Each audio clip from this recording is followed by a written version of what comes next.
Muy buenos días, muy buenas tardes, muy buenas noches. Bienvenidos hoy a este nuevo episodio de Script Time, donde vamos a continuar aprendiendo un poco más del camino de la programación visto desde un punto de vista un poco más humano y un poco más resumido como debe ser.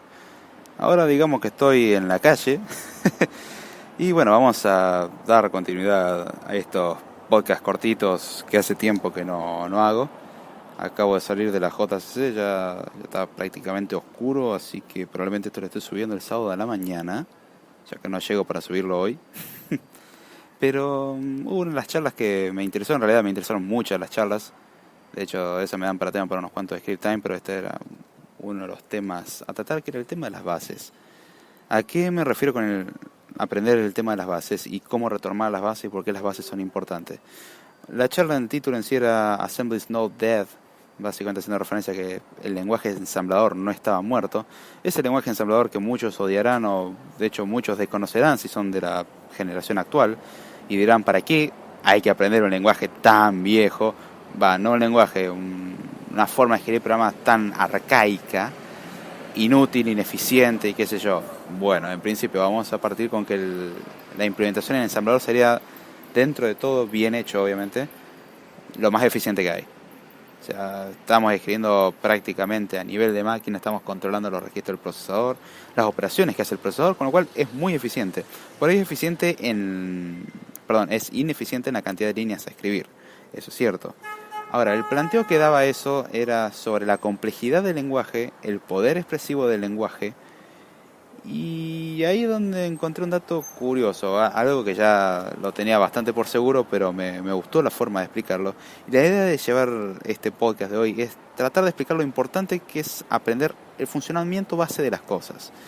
Acá este era un profesor de la Universidad de Córdoba, acá en Argentina, y la explicación que daba era al respecto de cómo enseñar lenguaje ensamblador a adolescentes y a estudiantes principiantes de la universidad, y planteaba los problemas de generaciones, por ejemplo generación del 80, que sabían programar computadoras por ser entusiastas de la programación y la computación, dígase la primera generación de los que trabajaban con computadoras, jóvenes que se criaron, o mejor dicho, crecieron aprendiendo eso de la adolescencia y un poco más adelante, y luego se pasa a una década del 90 en la cual la tecnología se simplificó a tal punto y se comercializó a tal punto de que la informática pasó de ser una persona, un entusiasta aprendiendo a programar para crear sus propios programas y así cultivarse, a utilizar herramientas como Microsoft Word.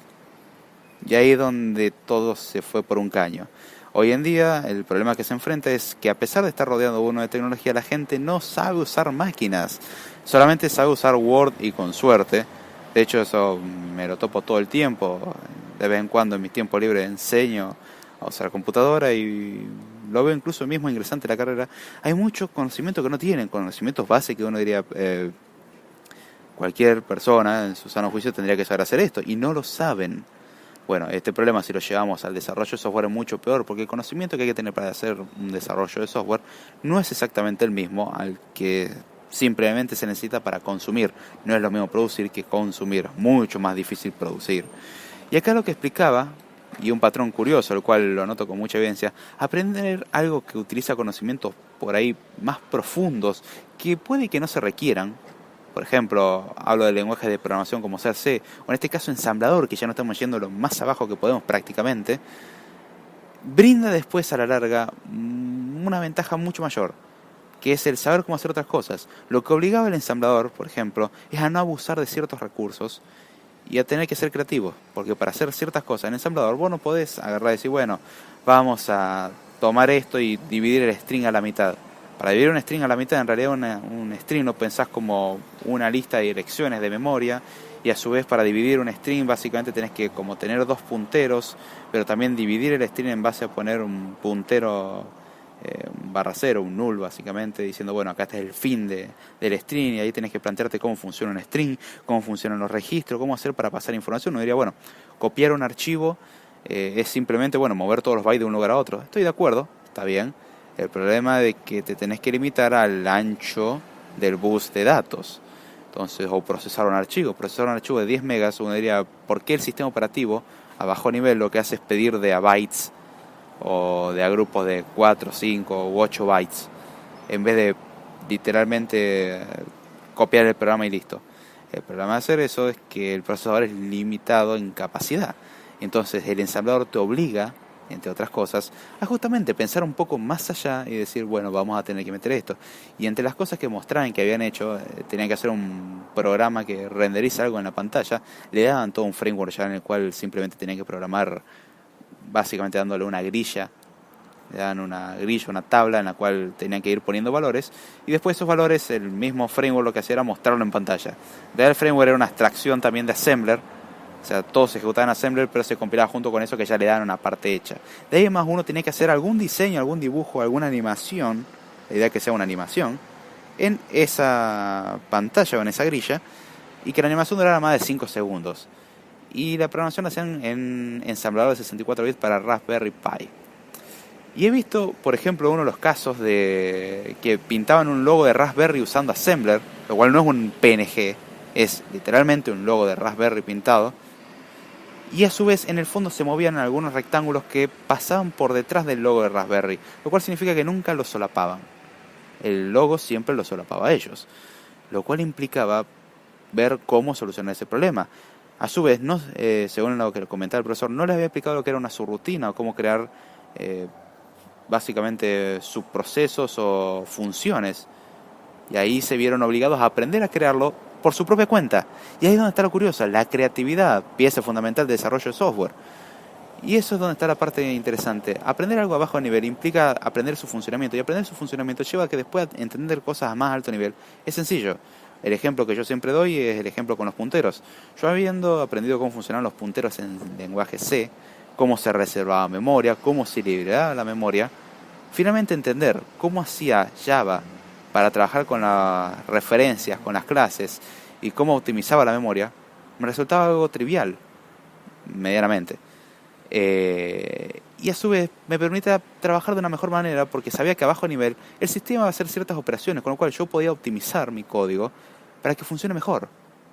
Porque no es lo mismo revertir una lista, hacer una copia, a simplemente obtener un elemento. Hay tareas que son mucho más pesadas que otras. Y ahí es donde entramos también en el análisis de complejidad, de qué tan óptimo es un algoritmo, qué tan óptimo es un programa. Y ahí está bien, nos podemos meter mucho más allá, lo cual puede mejorar muchísimo. Pero entender justamente cómo funcionan todas esas optimizaciones y cómo funciona el sistema de base, me permitió, en mi caso, entender muchísimo más. Y esto lo confirma también por viniendo de un profesor, la palabra se la creería mucho más. Ya es una persona que trabaja de hace varios años, con experiencia con alumnos y todo, y comentaba justamente la historia. Y sí, justamente ese era el chiste, el aprender las cosas base, el cómo funcionan, puede ser aburrido y pesado de largo, y hasta difícil. Pero una vez que se entiende eso, al aprender otras cosas resulta fácil. Si uno sabe cómo funciona en su interior algo, después de arreglarlo incluso, no resulta tan complicado, porque uno dice, bueno, si esto funciona así, podría intentar hacer esto. Y ahí es donde está lo curioso. Y eso es algo que remarco mucho de la programación, que yo recomiendo siempre, a pesar de que pueda ser más difícil, que la curva de aprendizaje sea mucho más lento, aprender la base. Aprender cosas que uno diría no es tan útil, porque uno diría aprender ensamblador no sirve. Hoy en día el ensamblador sirve muchísimo. De hecho, una de las cosas que se hablaba de el límite del hardware, ese tema para próximo Script Time. Pero ahí es donde está la parte interesante de ver cómo el entender el funcionamiento después facilita el trabajo en otras cosas. Y el ensamblador, les repito, se sigue utilizando mucho. El lenguaje C se utiliza muchísimo, a pesar de que exista hoy una tendencia que no, JavaScript y lenguajes de alto nivel, lenguajes como C son muy útiles. De hecho, muchas veces esos lenguajes de alto nivel se basan en lenguajes de bajo nivel o de más bajo nivel para compilarse. Se convierten a eso y después, bueno, el lenguaje de bajo nivel va a funcionar más rápido que el lenguaje de alto nivel. O al menos el mismo ensamblador. Así que bueno, ya sin mucho más, con esto voy cerrando el episodio y espero que se haya entendido. La temática puede haber sido un poco difusa. Espero que se haya escuchado bien. Sinceramente no sé cómo se está escuchando esto en este momento.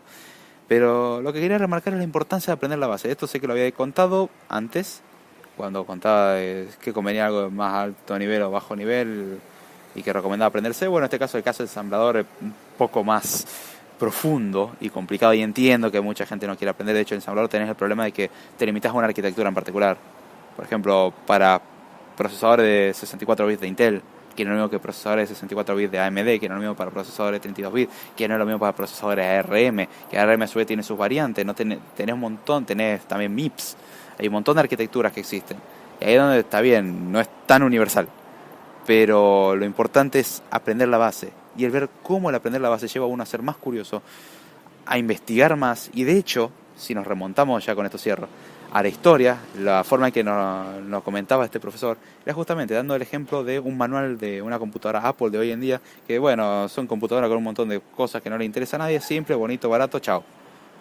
Y mostrar el manual de la Apple II, que el manual de la Apple II, de las primeras computadoras, mostraba la computadora, cómo funcionaba, y luego mostraba cómo crear un programa. Entonces, ya está interesante, empezamos a crear un programa, bien, ya creamos el programa. Luego explicaba cómo funcionaba el set de instrucciones. Bien, aprendemos cómo funcionan las instrucciones. Ahora, cómo funcionan las instrucciones, venía con un plano, o el diseño del PCB de la memoria. Entonces vos podías a su vez entender cómo funcionaba la memoria, y a su vez también te venía con el plano de cómo funcionan las interfaces y cómo poder crear ensamblador para crear periféricos para esa máquina. Significaba que si vos leías el manual, sabías cómo crear hardware extra para esa máquina. Podías expandir su funcionamiento. Y eso es lo interesante. Y ahí es donde me gusta la temática de ir más allá de la cosa para la cual fue diseñado. Ahí el piensa diferente tiene sentido, no tanto en marketing, sino en ese aspecto. Es decir, puedo hacer algo más con esto. No lo que hace todo el mundo. Y ahí es donde está lo interesante. No me refiero a una red social, sino que justamente ampliar y aprovechar esas características y descubrir nuevas características con eso. Ahí es donde está la clave y la programación viene a jugar mucho. Está bien que ahí se mezclaba con un poco de electrónica, pero en esa época era toda una mixtura importante. Así que bueno, sin más cierro el episodio, espero que les haya gustado. Si me quieren seguir pueden hacerlo vía Twitter en @DavidJordana, vía correo electrónico davidjordana0@gmail.com. Los lunes a las 11 de la noche hora argentina hacemos el podcast de Code Time. Tengo un canal de YouTube, David Jordana, canal de Telegram @code_time, y bueno, probablemente haga referencia a otras cosas de la jornada de ciencia de la computación. Voy a subir nota en bandai.com al respecto. Si quieren contribuir con el proyecto de Code Time, ya sea podcast, canal de YouTube, ideas también son bienvenidas. Tenemos un canal en Patreon o por PayPal, abierto la opción. Eso la verdad que ayudaría muchísimo. Hacer esto me toma mucho tiempo y aunque no ando subiendo material tan seguido, estoy preparando un montón de cosas y como que te colapsa un poco, y eso ayuda mucho. A la vez que también comentarios, el ver que comparten y crece, eso también es un aliento importantísimo. Y finalmente les recuerdo que tenemos un curso para desarrollar aplicaciones para iOS 11 desde cero en Udemy. En la descripción siempre dejo los datos.